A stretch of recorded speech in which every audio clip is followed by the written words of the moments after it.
Muchísimas gracias, porque hacer un esfuerzo para venir aquí al Colegio de Médicos y los que estamos es la verdad que muy gratificante, porque yo creo que hoy vamos a hablar de un tema importantísimo para la medicina actual. Y es una pena que la gente no se preocupe, porque yo creo que la humanización en la medicina hoy en día es fundamental. Yo creo que hemos perdido un poco, quizá a veces, la vocación de médico, y lo que tenemos que recuperar era lo que era mi padre, que mi padre era médico de cabecera, y médico de cabecera significaba sentarse a la cabecera del enfermo, escucharle, cogerle la mano y estar en su casa hablando de su enfermedad y intentando ayudarle. Yo creo que eso es la humanización que hemos perdido. Sí que es verdad que hemos mejorado muchísimo en tecnología, hemos mejorado muchísimo en diagnóstico, hemos mejorado en la cualificación de nuestros médicos, pero quizá estamos perdiendo una base importante, que es que tenemos que ser humanos, que tenemos que tratar a nuestros pacientes como nos trataban, en este caso, mi padre, y que tenemos que ser cada vez más humanos, entender, y no solo aplicar farmacología, no solo entiendo que hay que aplicar, lógicamente, diagnóstico por imagen y diagnóstico, sino que hay que estar sentado a la cabecera del enfermo y recuperar ese tacto con los pacientes. Y eso es lo que queríamos hablar hoy, eso es lo que queremos recuperar, es decir, ese tacto de piel es lo que yo creo que hoy venimos a hablar aquí. Y para eso traemos a un amigo de esta casa, un profesional que habla mucho de esa humanización, que fue presidente de Semergen, la Sociedad Española de Medicina General, que además tiene una vinculación con este colegio porque cuando estaba el doctor Pablo Corral inauguró un museo que teníamos que hacía Semergen con aparatos que nos prestaban nuestros compañeros, que ahora el que lo quiera visitar está en Cabezón de la Sal, y vino a inaugurarlo y sigue teniendo mucha relación con nosotros, y hoy viene a hablarnos un poco de eso, de tacto, de humanidad, de recuperar la vocación del médico y, sobre todo, que nos enseñe a ser, como nos va a contar, más humanos. Él es el presidente de la Fundación UMAMS y de aquí le agradecemos muchísimo el esfuerzo que ha hecho por venir hasta Santander, porque ha llegado casi pelado en el avión y si se va mañana a las 7 de la mañana, o sea que no va a estar ni casi ni 12 horas en Santander. O sea que, de verdad, Julio, muchísimas gracias y, sin más, te cedo la palabra.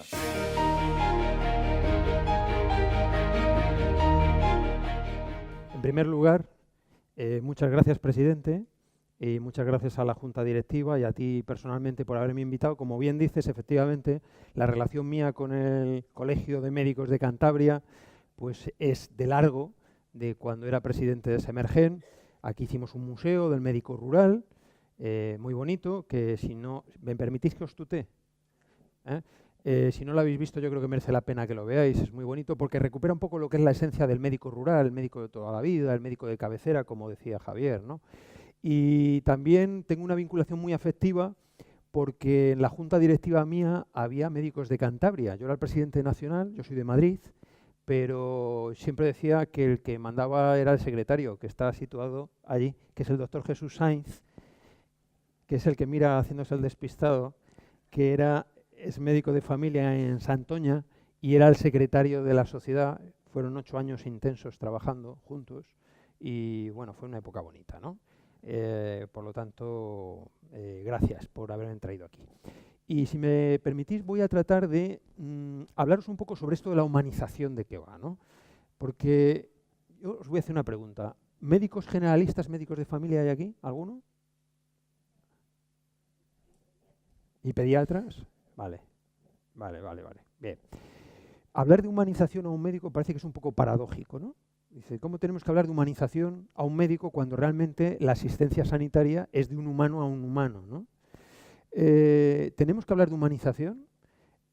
Fijaos, yo soy presidente de una fundación que ha nacido hace 1 año y medio precisamente para reivindicar que sí tenemos que hablar de humanización, pese a que la relación médico-paciente no deja de ser una relación entre humanos y es una relación humana. Entonces voy a tratar de explicaros un poco por qué la intención de volver a hablar de humanización en un mundo que, sin lugar a dudas, es un mundo muy distinto al de hace 20, 30, 40 años, que las cosas han cambiado mucho en este tiempo, porque ha cambiado la sociedad, Y por lo tanto, al cambiar la sociedad, ha cambiado la relación médico-paciente, evidentemente, ¿no? Los pacientes que teníamos hace 40 años, pues no son los pacientes de hoy en día, ¿no?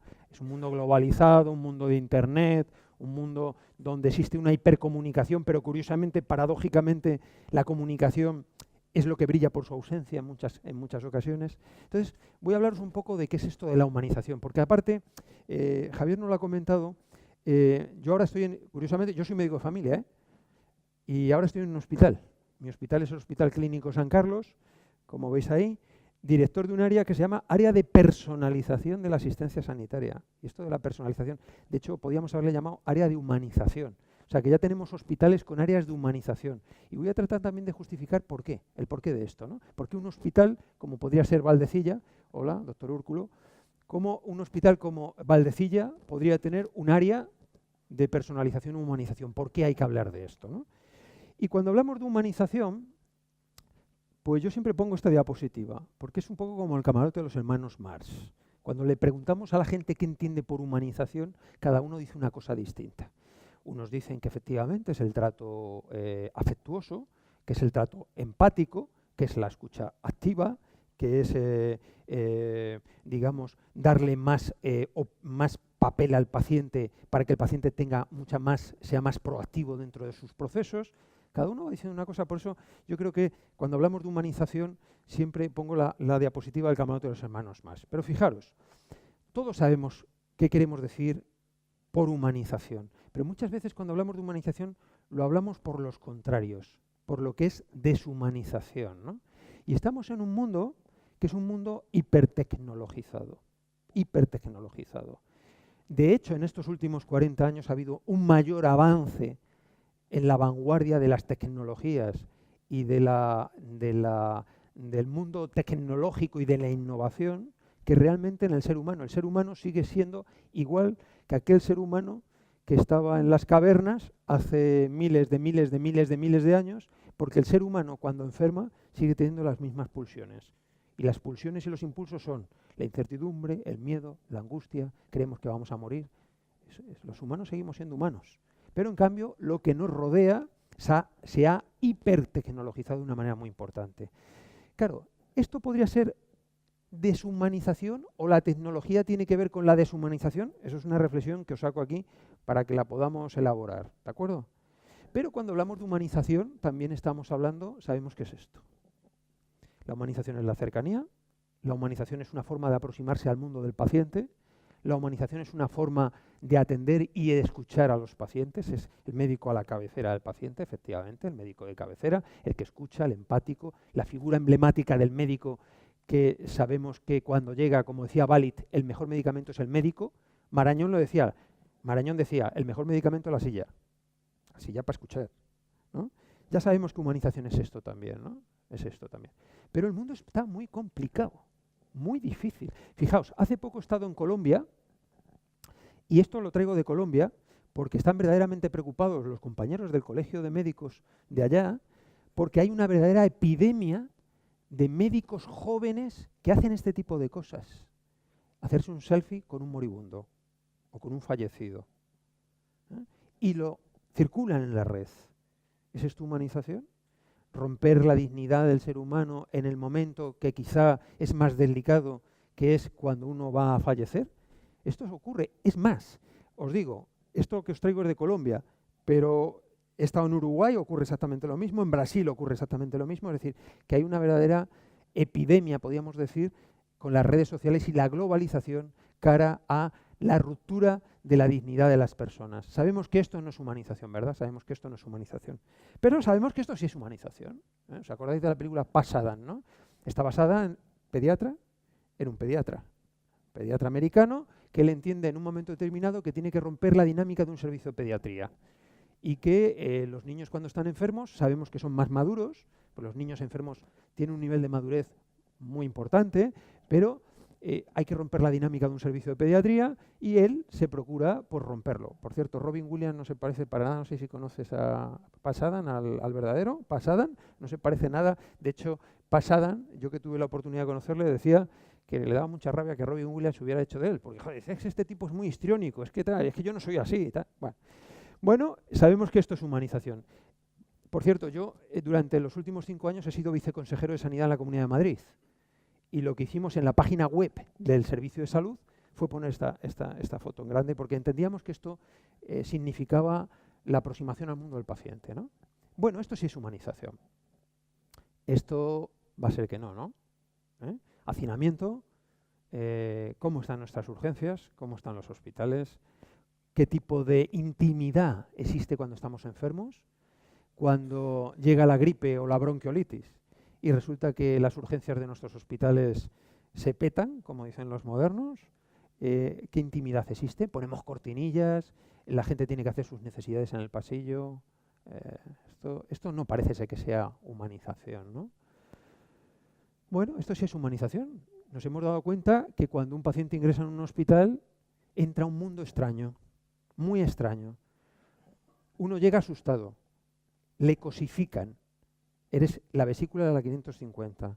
Ya no eres Julio Zarco, un señor de tantos años que tiene una vida, una biografía, sino que eres el de la vesícula de la 505. Te quitan la ropa y te ponen un pijama donde enseñas el trasero. Todo el mundo te toca y todo el mundo te habla. Y nadie te pregunta si lo has entendido y qué necesitas. Esta es la realidad, ¿o no? Un poco así.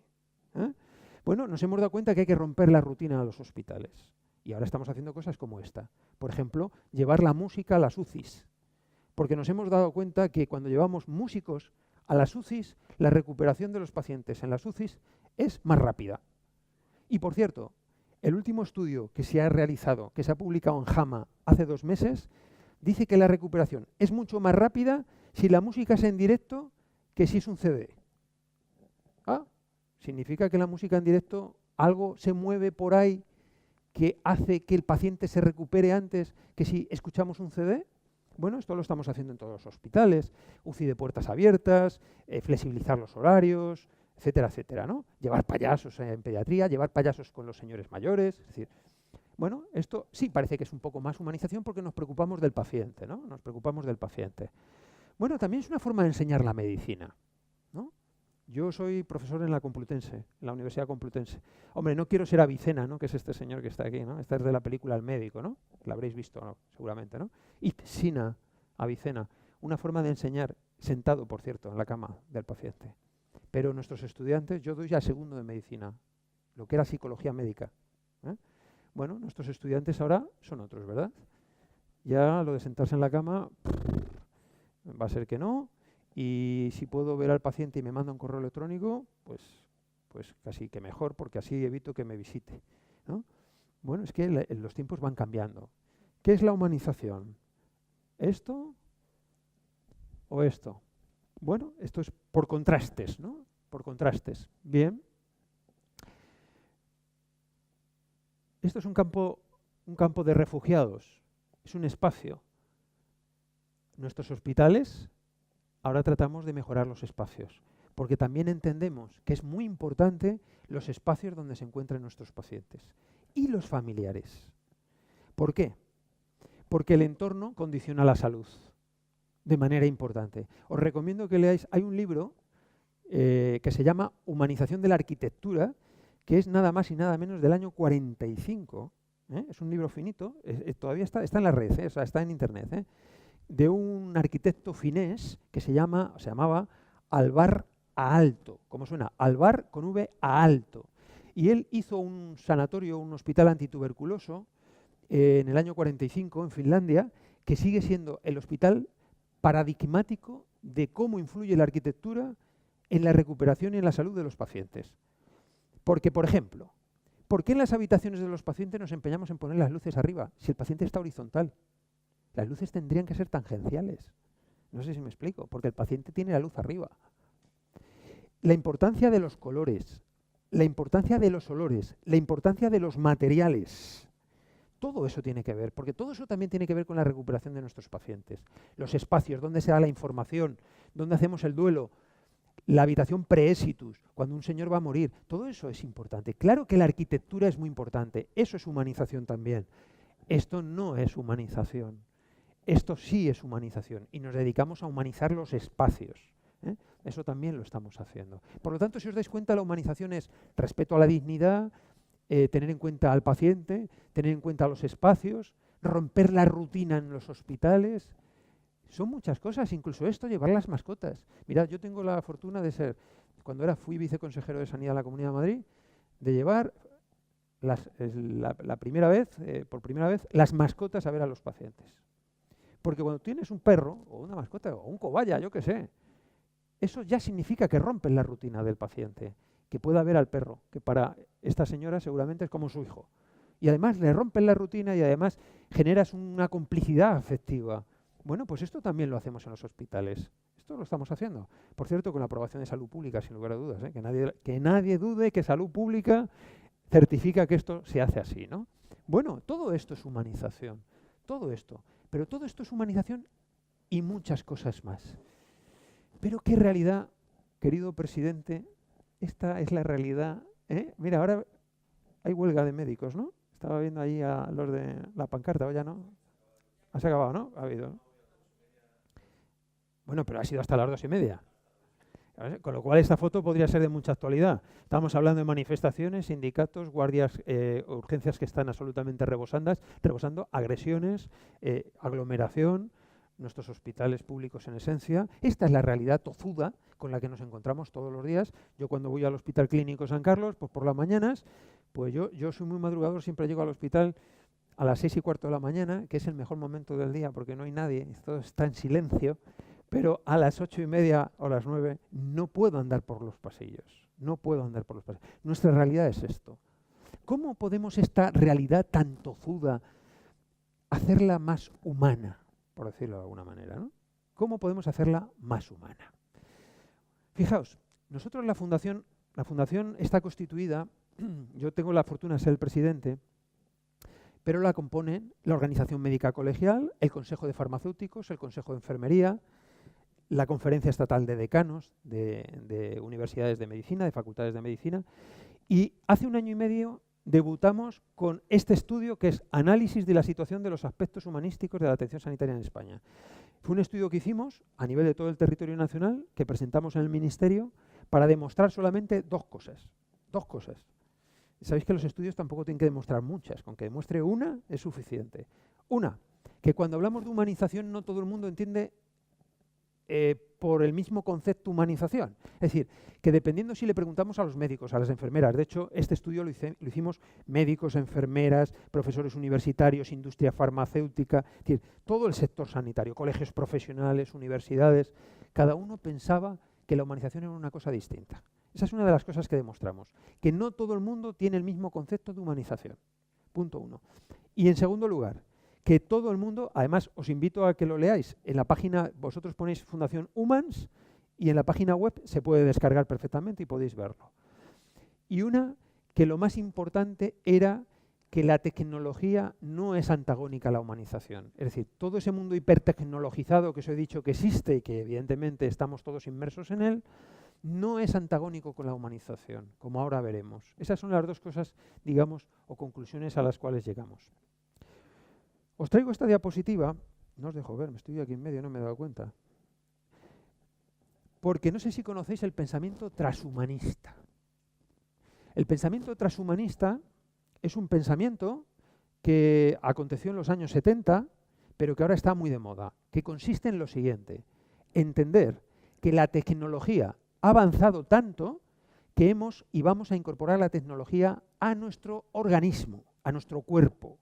De tal suerte que cuando incorporemos la tecnología a nuestro organismo, la especie humana se transformará.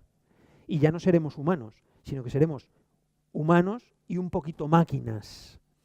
Aunque os parezca que esto es ciencia ficción, debo comentaros que hace 2 meses tuve la oportunidad de conocer al primer cíborg de la historia. ¿Y qué es un cíborg? Un cíborg es un señor.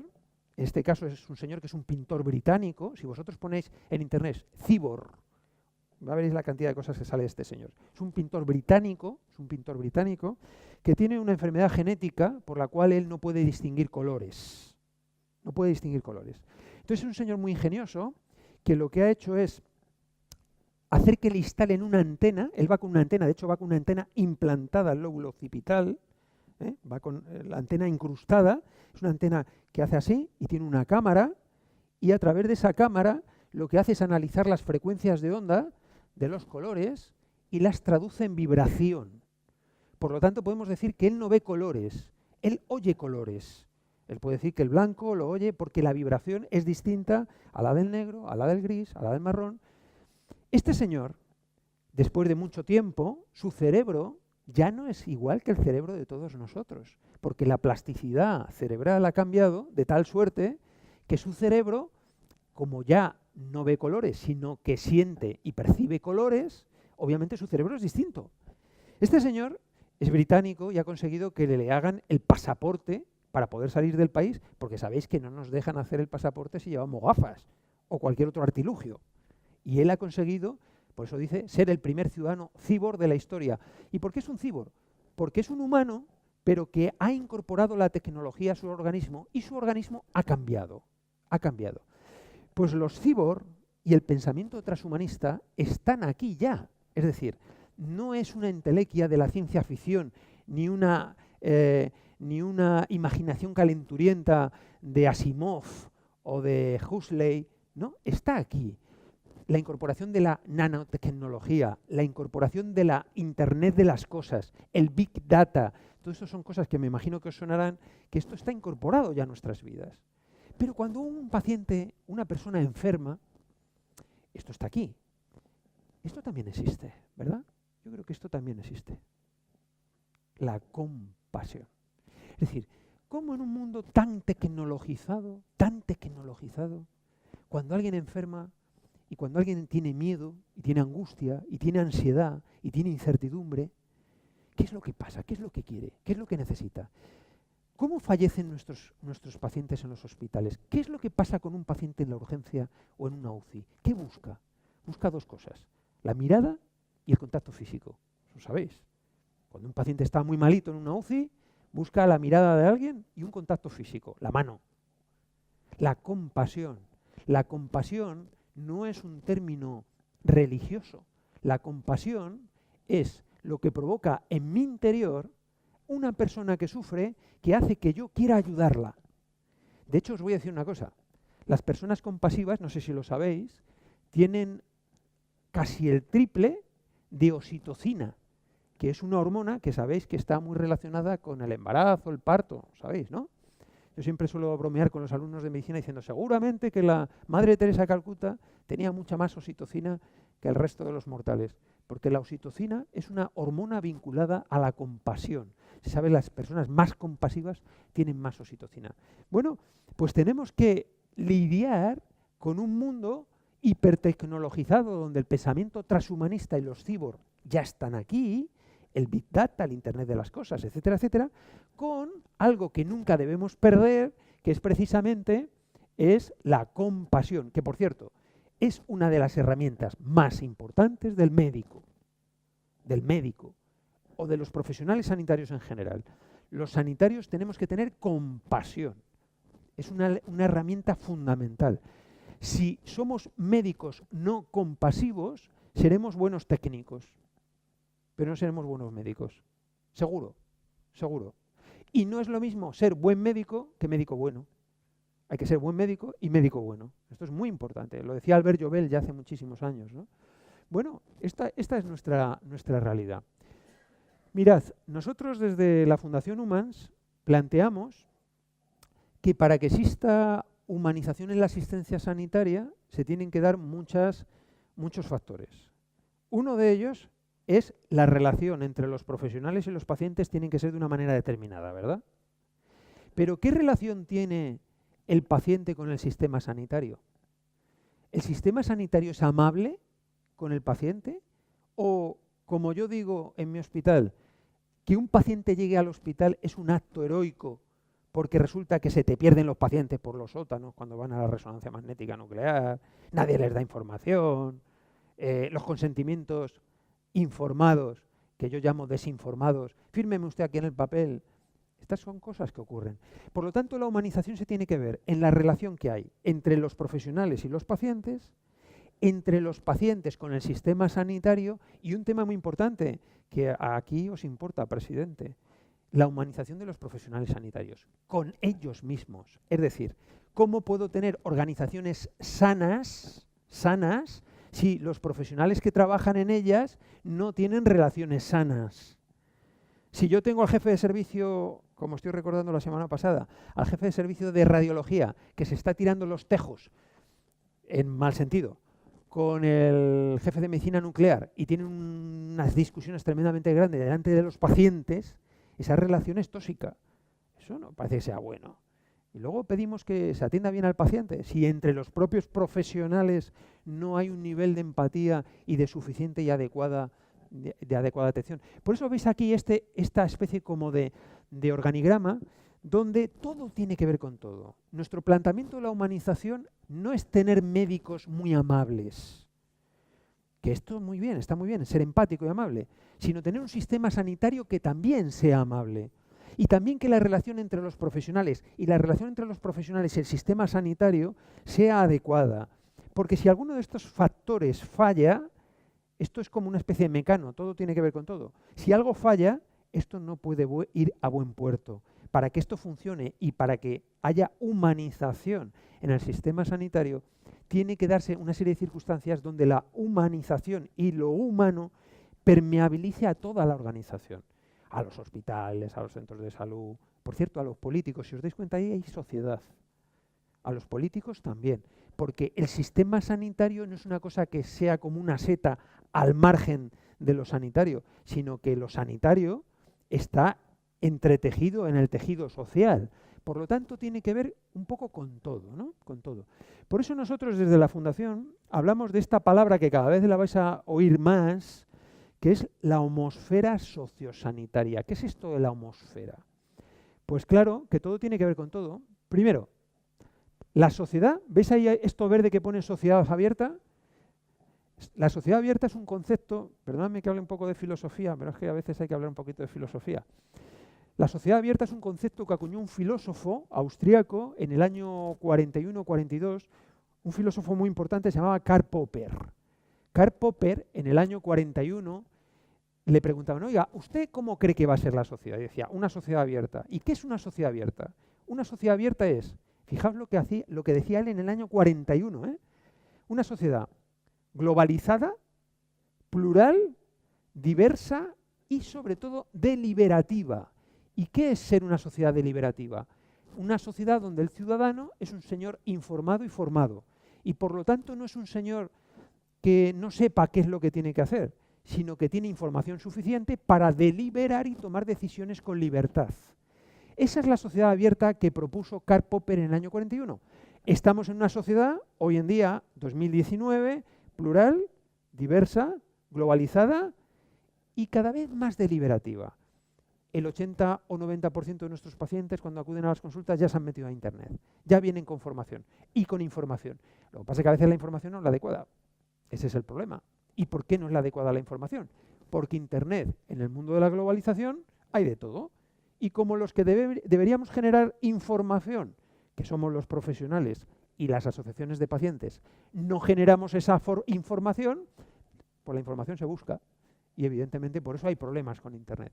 Pero la sociedad abierta, que es una sociedad donde hay un ciudadano informado y formado, si me perdonáis la expresión, es tener ciudadanos no aborregados.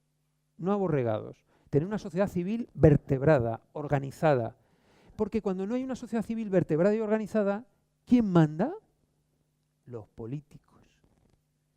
Y esa es la inversión de la pirámide. Cuando es la sociedad civil la que elige democráticamente a los políticos y por lo tanto a la administración y es la que debe estar al servicio del ciudadano, no los ciudadanos al servicio de los políticos y de las administraciones.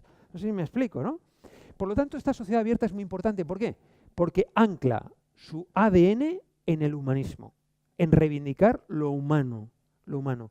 Y cuando las organizaciones sanitarias o sociosanitarias, junto con los pacientes, los ciudadanos, los profesionales sociosanitarios, todo eso que tiene que ver y que todo está interrelacionado, esa zona de intersección y de interrelación es la homosfera, que es la que a nosotros nos interesa. Es decir, a nosotros no nos interesa, ¿cómo os diría yo?, que el médico y el paciente tengan una buena relación, que sí nos interesa, sino ¿Qué fluye en esa relación?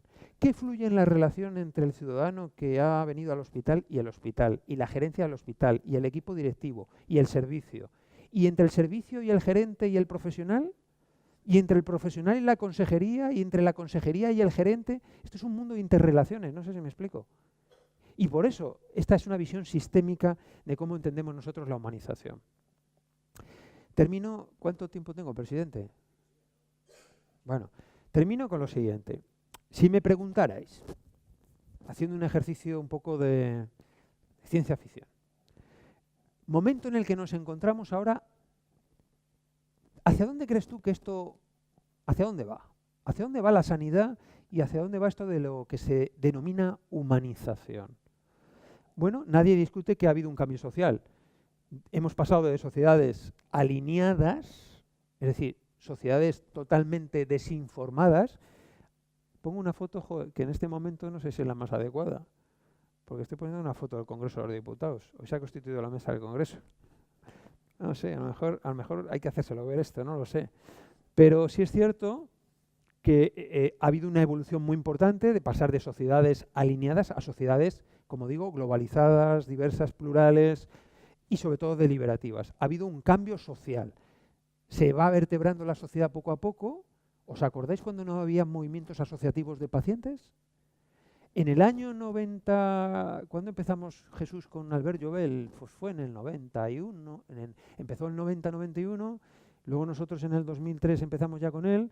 Cuando empezaron los movimientos asociativos de pacientes, era una cosa hace, pues eso, 30, 20, 25 años, muy tímida. Ahora nadie puede entender que no se necesite la voz del paciente, ¿no? Porque nos hemos pasado media vida haciendo cosas para los pacientes sin los pacientes. ¿Por qué? Porque los médicos, en cierta manera, y no pido disculpas de antemano, voy a hablar de mí, tenemos una cierta arrogancia de creer saber lo que quieren los pacientes. Y eso es mentira. Y eso es mentira. Tenemos que escuchar a los pacientes. Y para eso, la compasión y la humildad son elementos fundamentales del médico. No puede haber un buen médico que no sea una buena persona y que no sea una persona humilde. Si no, será un buen técnico. ¿Qué es lo que ocurre? La sociedad civil está avanzando hacia una sociedad más vertebrada y más organizada, más informada. Nuestros ciudadanos cada vez exigen más y con más, a veces siendo más incisivos en lo que quieren. Por lo tanto, se ha producido una transformación de la sociedad sin lugar a dudas. ¿Y los hospitales? Bueno, algunos casi hemos conocido hospitales de este tipo, ¿no? Hospitales de la beneficencia, ¿os acordáis, no? Aquí está el doctor Úrculo, que de esto sabe un poco. De esto sabe un poco. Y ha publicado su tesis doctoral y libros y artículos sobre este tema. Ha habido una evolución muy importante de los hospitales porque los hospitales han ido evolucionando conforme ha ido evolucionando la sociedad, ¿no? Y claro, hemos pasado a una evolución de los hospitales donde los hemos hecho docentes y universitarios, y entonces hemos metido a otros profesionales que no son solamente médicos y enfermeras y auxiliares, hemos metido farmacéuticos y hemos metido biólogos porque hay que hacer investigación. Claro, esto ha ido evolucionando. Y fijaos si ha evolucionado que en los años 80 sale un concepto de hospital que se llama hospital líquido. En Estados Unidos, la Clínica Mayo, que os sonará, ¿no? La Clínica Mayo es una clínica importante en Rochester, en Estados Unidos, acuña un concepto que es que los hospitales deben ser líquidos. Y entonces decíamos todos, oye, ¿es todo hospital líquido qué es? Y decía, hombre, en un mundo globalizado, las nuevas tecnologías, un hospital no puede estar aislado, tiene que estar en contacto con la sociedad. Y entonces ellos entendían que el hospital líquido era un hospital que estaba en consonancia con la sociedad y haciendo de caja de resonancia de qué es lo que ocurría en la sociedad y en el entorno, ¿no? Bueno, pues fijaos, el concepto de hospital líquido ahora ha evolucionado y ahora sabéis lo que llamamos, en vez de hospitales, a los hospitales líquidos no le llamamos líquidos. Como nos gustan mucho las metáforas, hablamos de hospitales osmóticos. ¿Y qué es un hospital osmótico? ¿Os acordáis de la ósmosis? Membranas semipermeables que tienen poros y que lo que está dentro está fuera y lo de fuera está dentro. Pues así deberían ser los hospitales. ¿Por qué? Porque un hospital, voy a poner el ejemplo del mío, mi hospital tiene exactamente 6.000 trabajadores. Podemos poner Valdecilla, no me sé las cifras de Valdecilla, pero pongo el mío. 6.000 trabajadores. y yo tengo 1.400 camas. Eso es una ciudad, como Valdecilla es una ciudad. Esa ciudad no puede estar viviendo ajena al lugar donde está, ajena a la sociedad civil donde se encuentra. Deberíamos generar poros semipermeables para que realmente el hospital esté en consonancia con el entorno donde se encuentra. ¿Y cómo podemos sacar las cosas? ¿Qué sacamos del hospital fuera? Hombre, pues del hospital fuera, esto que denominan los modernos responsabilidad social corporativa. ¿Cuánto puede hacer un hospital por la sociedad civil en donde se encuentra? Por el medio ambiente, por la ética, por la sostenibilidad, por mejorar las condiciones de vida de los ciudadanos antes de que enfermen. Porque los ciudadanos no deberían, o deberían ir poco al hospital, o deberíamos ir poco al hospital. Hay que mejorarlas antes, ¿no? Todo eso es lo que hay que sacar por la membrana semipermeable. Pero, ¿y qué metemos dentro? Porque esto es ósmosis, ¿no? Pues dentro vamos a meter a la sociedad civil. La sociedad civil tiene que estar dentro de los hospitales. Y entonces nos estamos inventando el hospital osmótico haciendo cosas como las que ahora veréis. Hago un inciso. Transformación de la sociedad. Transformación de las estructuras y las organizaciones y los hospitales muy especialmente. Transformación de los profesionales. Todos hemos vivido, incluso algunos todavía hemos visto a maestros nuestros auscultando, no así con la oreja, pero yo me acuerdo que tenía un profesor, un maestro, en el Hospital Clínico San Carlos que auscultaba y diagnosticaba las tuberculosis simplemente con la auscultación, cosa que no era nada extraña entonces, antes de hacer una placa de tórax. Era un gente con una habilidad fantástica. Luego llegó la radiografía y ha llegado la ecografía y ya esa habilidad se ha perdido, ¿no? Porque ahora ya le hacemos el ecocardiograma y ahora le dices a un estudiante de medicina como yo, hace 3 meses escasos, a un estudiante de sexto, que hiciera una auscultación cardiopulmonar y que auscultara el foco aórtico y mitral y me dijo, no, ¿esto no sale en el ecocardiograma? No. Ha habido una transformación de los profesionales, sin lugar a dudas, porque ha habido una transformación de los profesionales desde esos viejos maestros que enseñaban a pie de cama a, lógicamente, a los hospitales universitarios, ¿no? Pero es que ahora mismo también estamos en un mundo tecnologizado y tenemos que incorporar esa tecnología.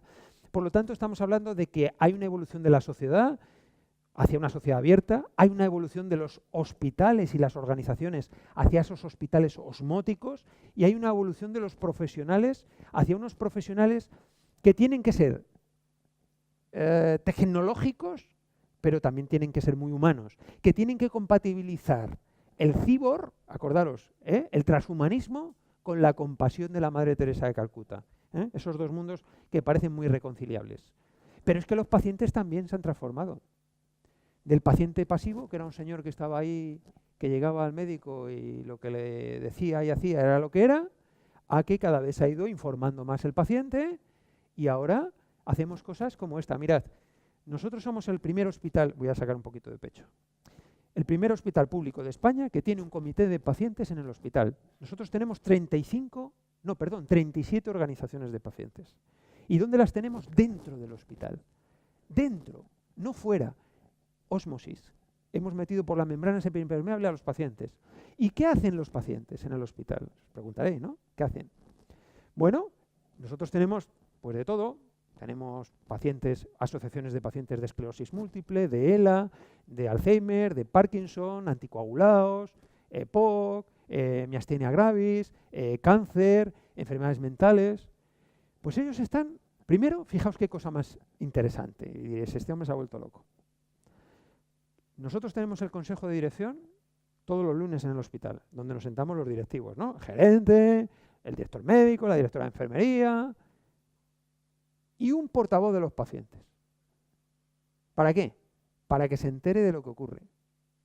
Por cierto, en los consejos de dirección se hablan de cosas tan prosaicas como capítulo 1, capítulo 2, es decir, gasto de farmacia, gasto de personal, y nosotros queremos que los pacientes se enteren.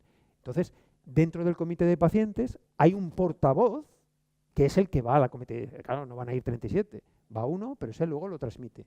Segundo, ¿qué es lo que hacemos con los pacientes? Están revisando todos los procedimientos del propio hospital. A mí me interesa saber, un paciente oncológico cuando llega a mi hospital, ¿dónde va? ¿Quién le informa?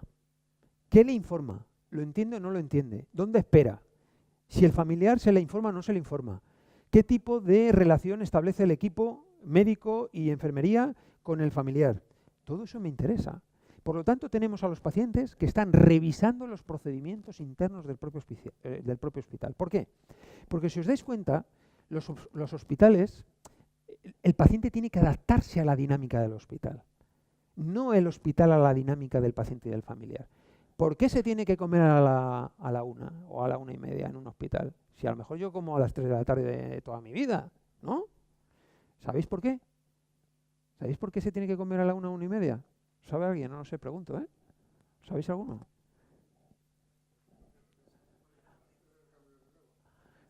Porque hay unos señores que son los pinches de cocina que dicen que tienen que comer a las 2, a la 1:30. A la 1:30. ¿Y por qué tiene que ser así? ¿Y por qué tiene que ser así? Porque está hecho así. ¿Pero por qué? No, porque es que esto siempre se ha hecho así. O sea, esto del siempre se ha hecho así. ¿Por qué no duermen en nuestros hospitales bien los pacientes? ¿Por qué se empeñan a las 2, a las 3, a las 4 de la mañana a llegar la enfermería, te enciende la luz, te toma la tensión, te pone el termómetro? Oiga, pero si a mí me han operado de ligamentos cruzados de la rodilla. Ya, pero hay que tomar la tensión. Ya, pero si no soy hipertenso, oiga, déjeme dormir, ¿no? ¿Por qué en ese silencio de la noche los carritos con las ruedas suenan tanto? Cuando las ruedas metálicas hay carritos de ruedas de plástico, que por cierto, suenan menos y además son más baratos. Estas cosas nadie se ha puesto a pensarlas. ¿Por qué la comida llega fría? ¿Por qué la comida está regulín tirando a mal? ¿No? Cuando resulta que el paciente debería tener, aunque sea visualmente, le fuera atractiva la comida, ¿no? Dado que posiblemente no tenga el mejor apetito. ¿Podemos invertir de que, hombre, yo no puedo tener 1.400 procedimientos, un procedimiento para cada paciente, ya me gustaría, pero puedo personalizar un poquito la atención para tratar de que la dinámica del hospital se amolde un poquito más a la necesidad del paciente y del familiar y no al revés, amoldar el paciente, su dinámica a la del hospital? ¿Por qué cuando tenemos un niño con una enfermedad rara, llamada una enfermedad rara, voy a poner un ejemplo, la craneosinostosis? Es una enfermedad con grandes malformaciones craneofaciales. Un niño con una craneosinostosis, que es una enfermedad rara, tiene el concurso hasta de 10 especialistas distintos. Le ve el pediatra, le ve el psicólogo, el psiquiatra, le ve el cirujano masilofacial, le ve el dermatólogo. ¿Y sabéis cuántas citas tiene? No se pueden concentrar las citas. No se puede hacer que cuando van esos papás con el niño, en un día, en vez de estar moviendo al niño de un sitio para otro, no vayan los papás con el niño a un sitio y sean los propios profesionales los que van a ver al niño, ¿no? Y que la información sea la misma y que circule. No podemos hacer esto. Es que siempre se ha hecho así. Por lo tanto, también hay una transformación del paciente en este sentido, porque el paciente ya es un paciente activo. Ya es un paciente que no solamente vela por sus derechos y sus obligaciones, que también las tiene, ¿no? Como cualquier ciudadano, por cierto, sino que realmente es una ecuación indispensable para la resolución de sus problemas. Hay evidencia científica, sobre todo mucha en oncología, donde se ve que cuando tenemos pacientes informados y formados y muy proactivos, el curso resolutivo y la evolución natural de las enfermedades oncológicas son mejores. Hay evidencia científica de que cuando hay pacientes activos hay una mayor tolerancia al dolor, por ejemplo. El dolor se tolera mejor. Por lo tanto, tener un paciente activo es una cosa bastante importante, ¿no? Y en eso estamos, ¿no? Fórmula de la humanización. Yo voy terminando, presidente. Cuando los estudiantes de medicina me preguntan, claro, sabéis que quizá hoy en día, más que en la época nuestra, la gente es muy utilitarista y dice, profe, dígame cuál es la fórmula de la humanización. Y digo, joder, esto de resumirlo es difícil. Entonces me sale una fórmula muy rara, ¿no? Que es esta, que la tendré que simplificar de alguna manera, esto del SA, O, HT, PA, pero que realmente sí es lo que pienso que es. Una sociedad abierta es imparable hacia dónde va la sociedad, queramos o no queramos. Es una sociedad deliberativa, es una sociedad abierta, informada, global, diversa. Eso es así. Es difícil que eso cambie. Es más, probablemente va a ser mucho más global, mucho más diversa y mucho más deliberativa. Por lo tanto, tendremos que anticipar esa situación, porque esa sociedad abierta nos va a condicionar la relación médico-paciente, nos va a condicionar qué tipo de pacientes tenemos, nos va a condicionar todo, todo. Por lo tanto, sociedad abierta, hagamos que la sociedad civil esté más vertebrada, esté más informada, sea más activa.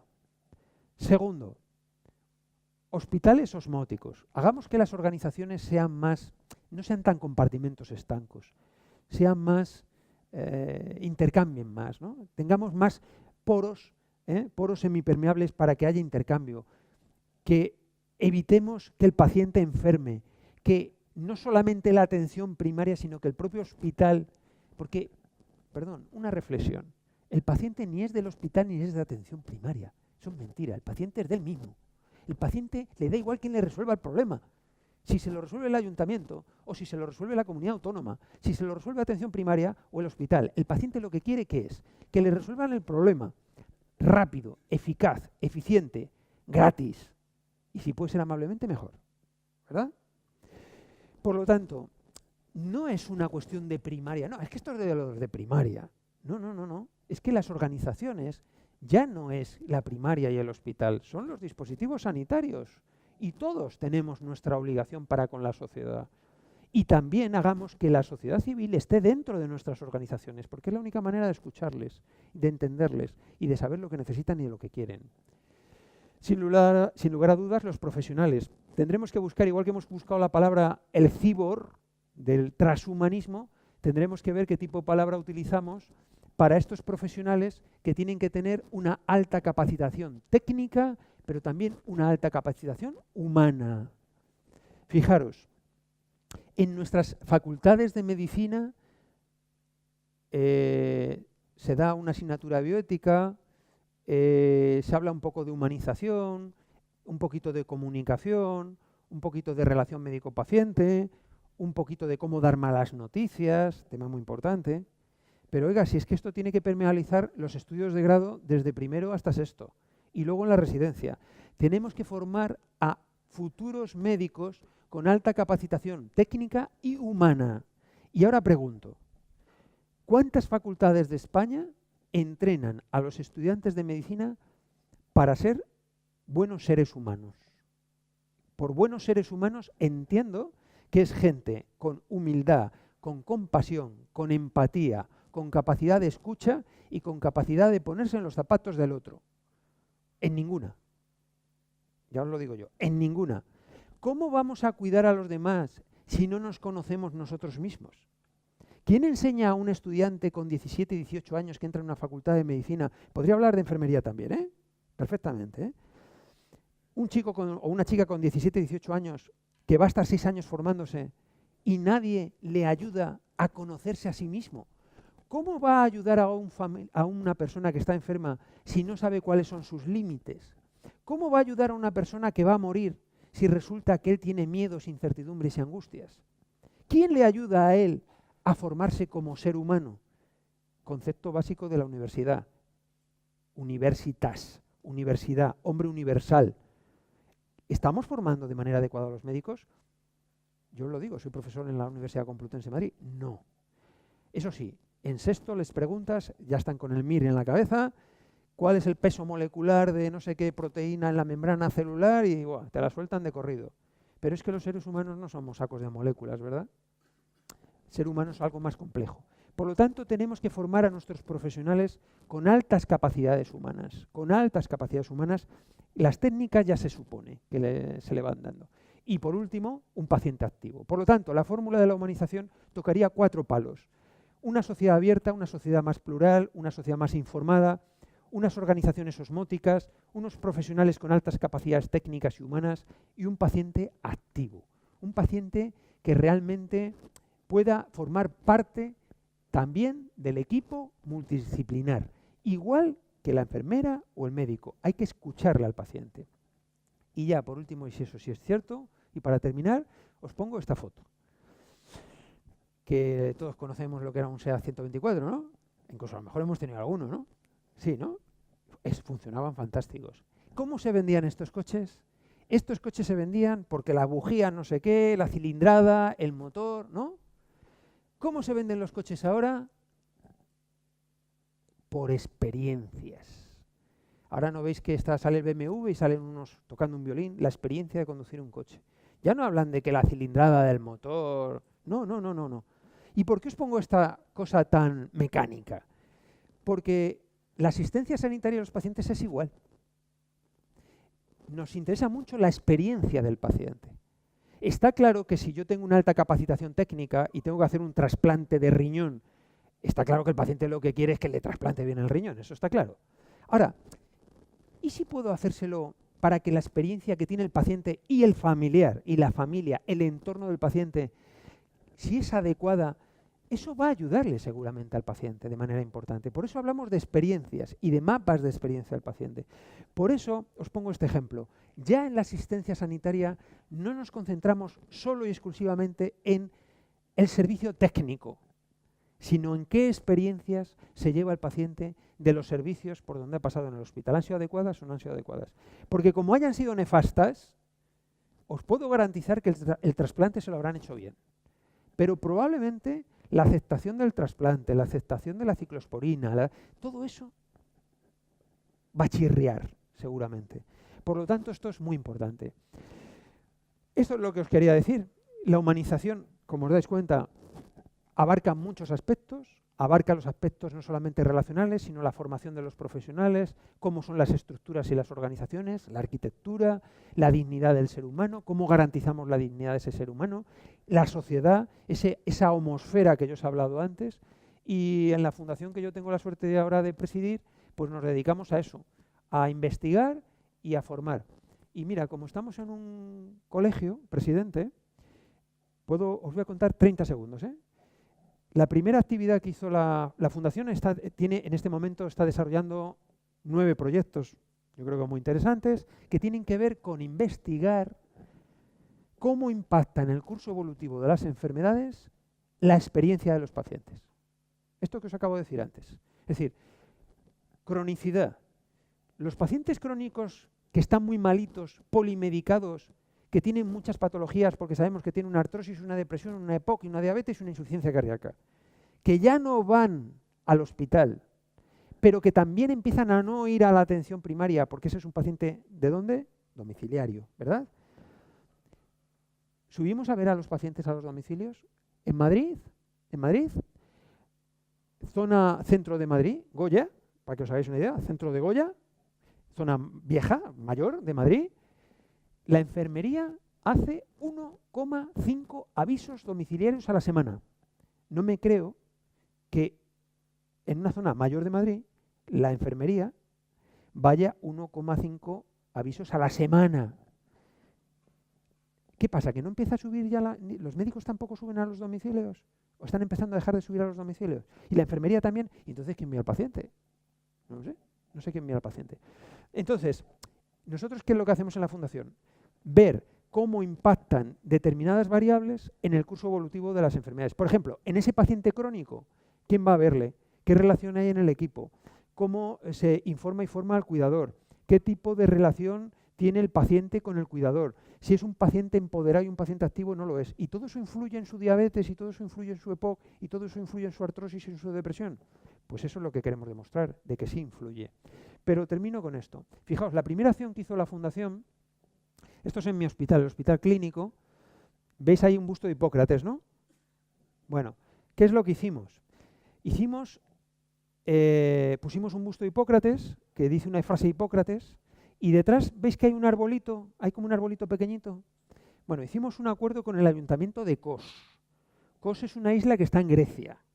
Hipócrates nació en Kos. No sé si conocéis Kos. Normalmente la gente no conoce Kos. Se va a islas, pues Mykonos, Santorini, que hay unas playas fantásticas, pero si sois médicos, os invito a que vayáis a Kos, que tiene un museo de la medicina precioso en la que fue casa natal de Hipócrates. Hicimos un acuerdo con el ayuntamiento de Kos y allí está el árbol milenario debajo del cual enseñaba Hipócrates. Bueno, dice la mitología. Hay quien dice que Hipócrates tampoco existió, que fue una escuela. Pero bueno, en fin, no vamos a ver. Está el árbol milenario debajo del cual enseñaba Hipócrates.